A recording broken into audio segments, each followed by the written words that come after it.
The topic what we discussing from the last class is socialism and capitalism, right? So here socialism is one kind of ideology started in Europe that we have seen there some social thinkers who advocated that Karl Marx and Friedrich Engels they advocated that capitalism is a progressive one as well as exploitative system. They stated that capital in capitalism we find a progressiveness, that is development. How capitalist persons invest their capital in industries. So we find establishment of many industries with the capitalist persons. So there we find many of the people getting employment. So it is a progressive one as it gives employment for many one, and it is exploitative one. Capitalism also exploitative one. How it is exploitative one? It treats workers with inhumanity. It pays very less wages to the workers, and it fixes the prices of the goods high. So customers have to pay high price, laborers have to work, industrial laborers have to work for long hours with low wages without any job security. So it is exploitative one because workers have to cooperate for industrial capitalist one. In such a way, it is progressive one and exploitative one, which is stated by the Karl Marx and Friedrich Engels, right? And Marx and Engels they argued that workers in industries who work for producing the goods they did not have any property. There is no property to workers. And at the same time, these workers are very important for producing the product. And these workers, as they do not have any property which is supporting their life, property which supports their life. So when there is no property to the workers, what do? They have to cooperate capitalist persons in many activities as they do not have property. They bend to the capitalist persons. It becomes an advantage to the capitalist persons. So capitalist persons continues to exploit them and to make profit instead. So most of the people working in industries do not have any property. Their life is not a secured one. So they starts working for low wages in industries according to the capitalist persons. Understand? So Marx and Engels, they stated that this kind of exploitation of workers by capitalist persons will make the workers to fight for better wages, and workers will start fighting for their betterment and to end the capitalist system. Karl Marx and Friedrich Engels, these two social thinkers, they says if workers take over all the factories, what that if workers take over all the factories and all resources and run them for a benefit of all the people, it creates an equitable society. So when workers becomes the owners of the factories and controls the natural resources, then they use these natural resources for the common benefit of all the people. That leads to establishing an equitable society, which is possible with socialism. Okay, so here these social thinkers, Karl Marx and Friedrich Engels, they also argue that workers have to organize themselves to throw out the capitalists.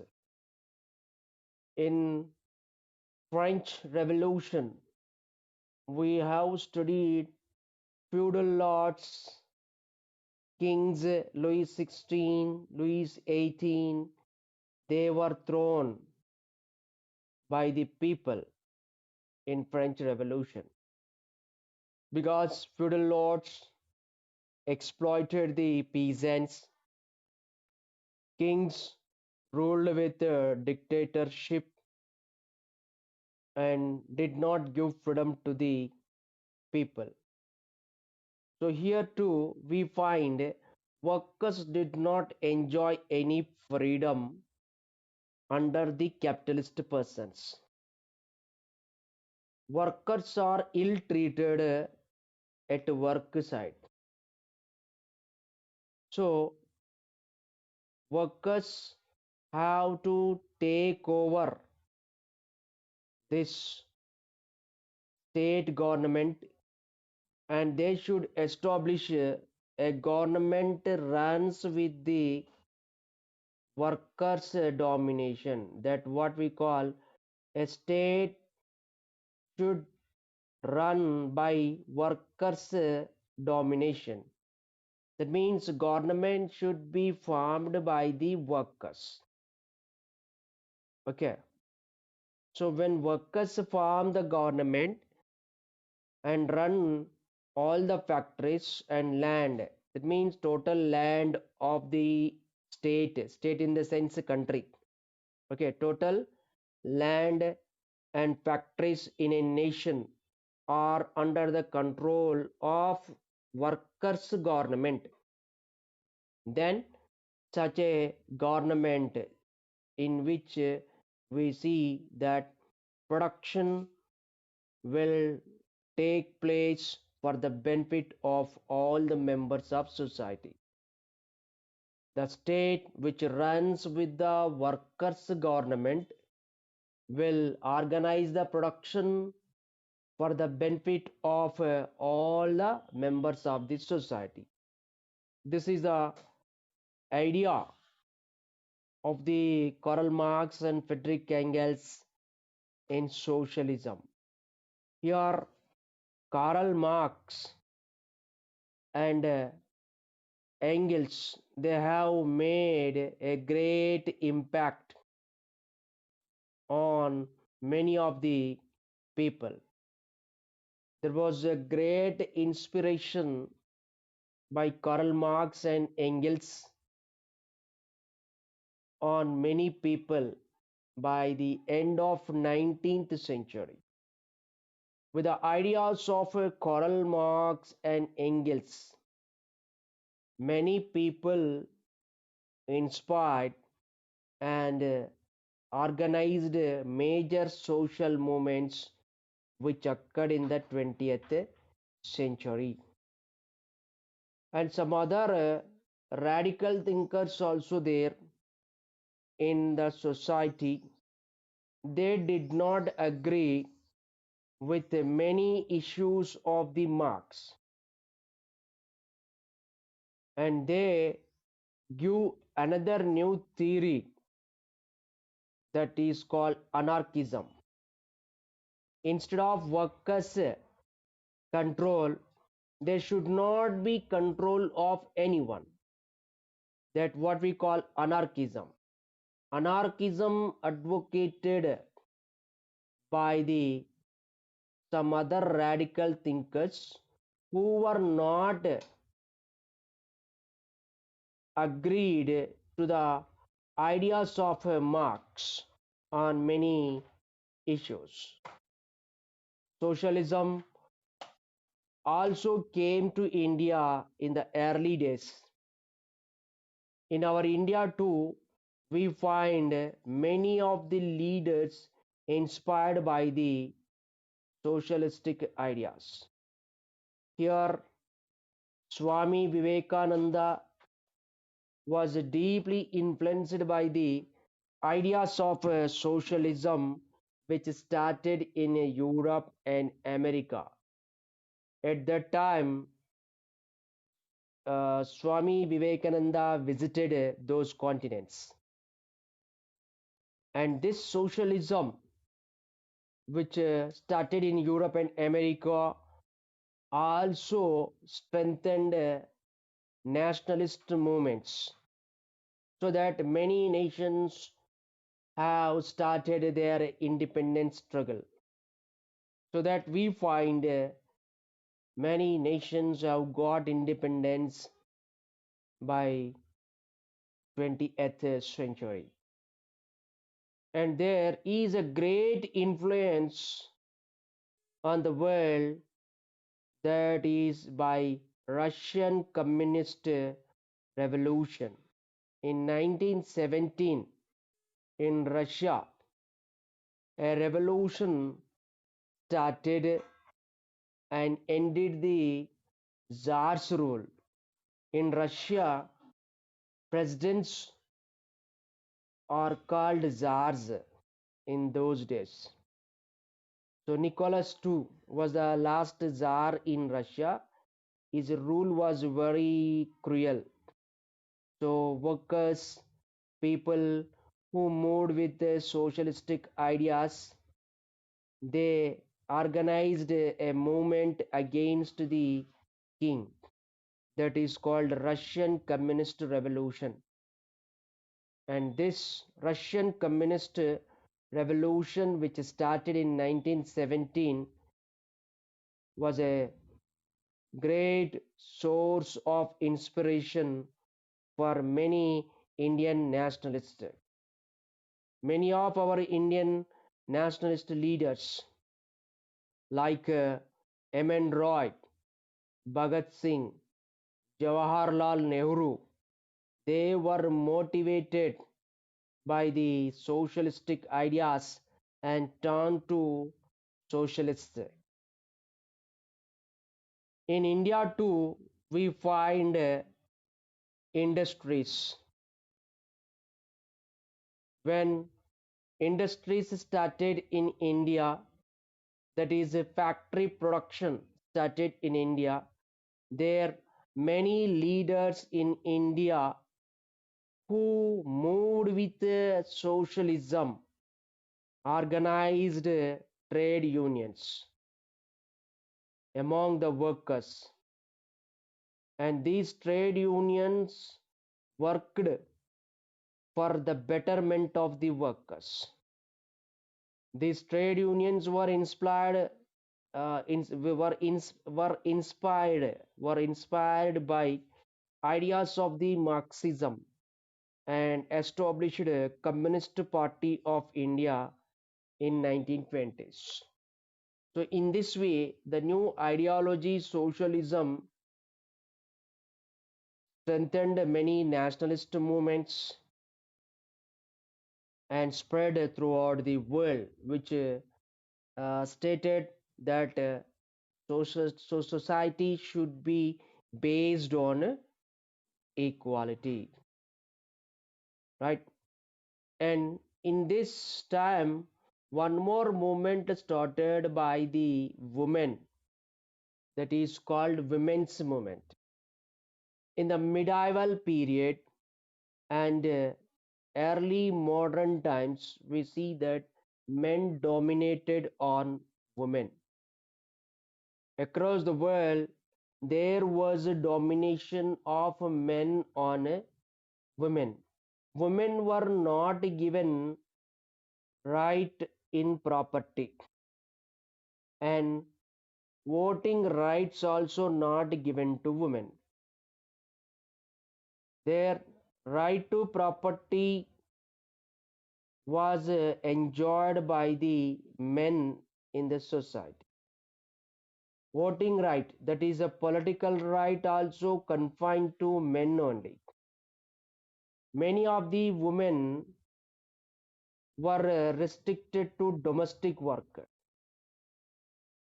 that is cooking, taking care of the children, and take care of the elders at home, then supporting and helping the men at work.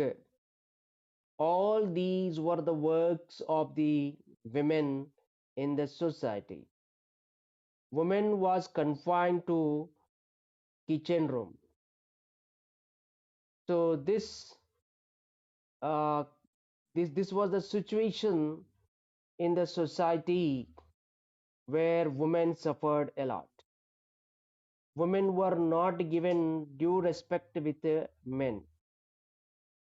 So the position of the women in the society started changing with the development of industries. When industrialization started, many women started working in industries. Okay, women too started working out of the home.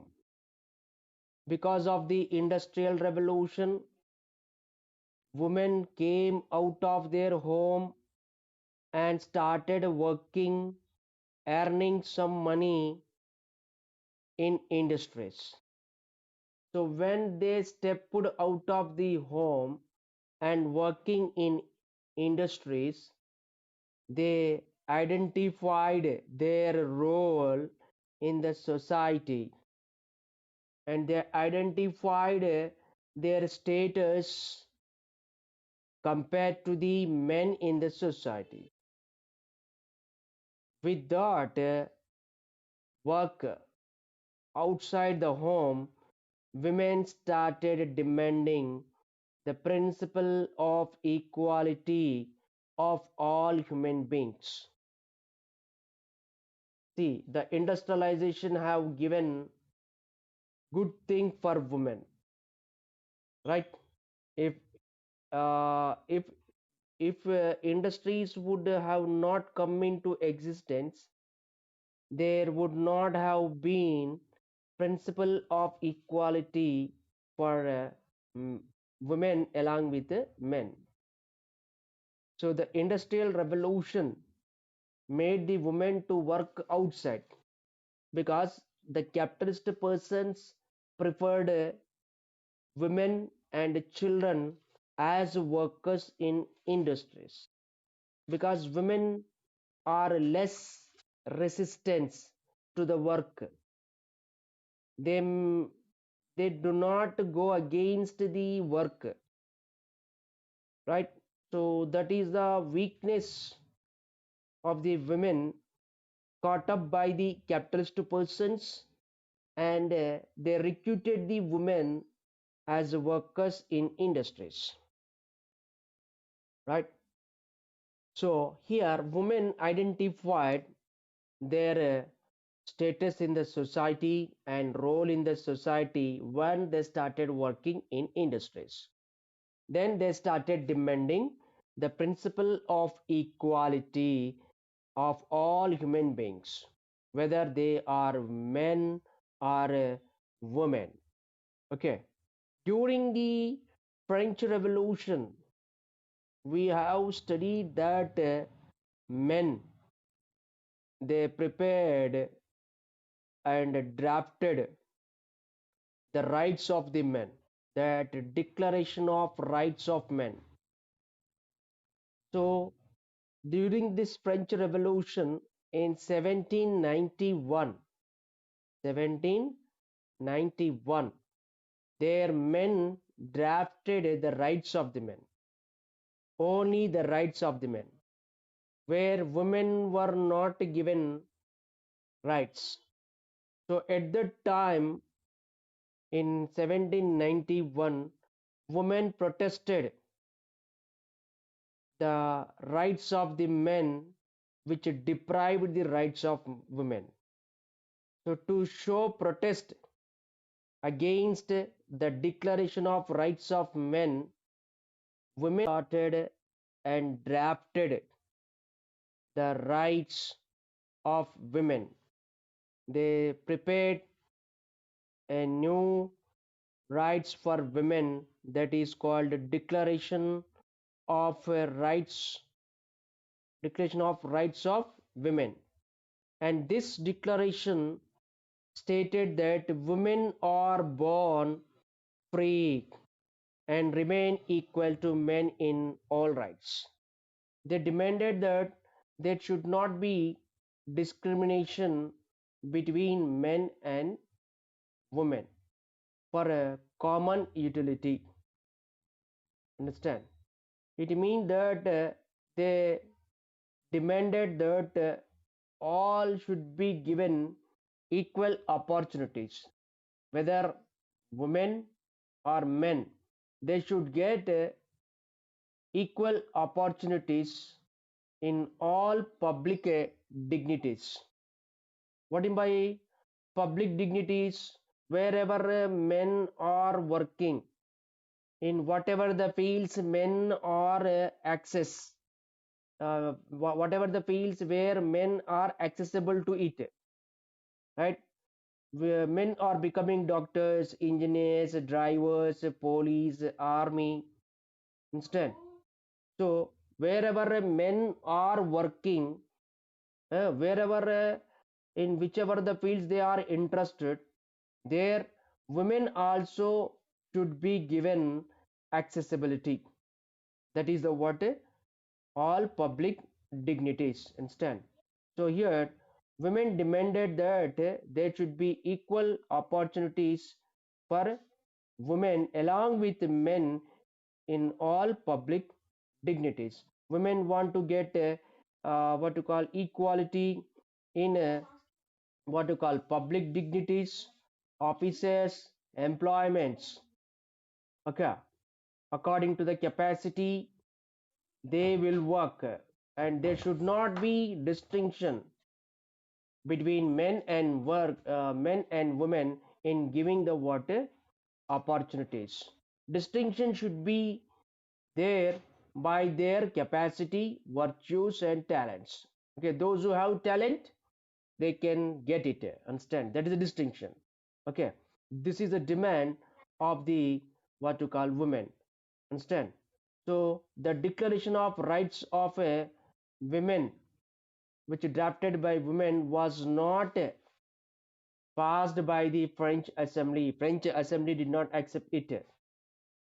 Though they did not accept it, the goals of the many women movements in Europe and America worked for getting equal treatment for women along with men. So here, women demanded that there should be equal opportunities and right to participate in the government also. Many women in Europe and America started a women's movement demanding the what equal rights with men. They demanded that they should have right to participate in government by voting, and they want to enter into the public post like collectors, like MPs and MLAs, and what to call ward members, sarpanches, like that. Okay, so from 1830 to 1870, we find many movements of the women demanded that there should be right to vote for all sections of the people. So in England, we see that women came out in a large number and demanding the what right to vote. So such movements organized by women for getting right to vote are called women suffragist movement. Women's suffragist movement. They conducted meetings, they held demonstrations, they wrote articles in the newspaper, and they also appealed to the parliament regarding their right to vote. So there women succeeded. In the world, first time that right to vote for all women is given in Russia after the Russian Revolution. Okay, in Russia only we find that first time all women have got right to vote. Then in 1918, England women got right to vote. In 1918, right to vote was extended to women in England. By 1928, we see that all women have got a right to vote throughout the what many democratic countries instead. So here the women participated more and more in public matters with the right to vote. They realize that in many of these sectors there is unequal treatment, that is education. In education also we see that women are not given equal opportunities in the health, in the property rights of the rights and employment. So many women writers, philosophers like Virginia Woolf, they wrote that how men dominating on women and how women are becoming the victim to the domination of men, and that opened a new phase, what to call in the world regarding the equality of women in many of the sectors. A new phase started in the women's movement after the Second World War, and this women's movement demanded that equality for women in all sectors, in all aspects of the what life. They campaigned against the what the culture which in which men dominated what to call women. They gone against the culture which dominating the women and not giving equal right, and they wanted what a political equality to end the political inequalities instead. So these movements helped the women to understand their power and to identify the what unequal distribution of opportunities between men and women.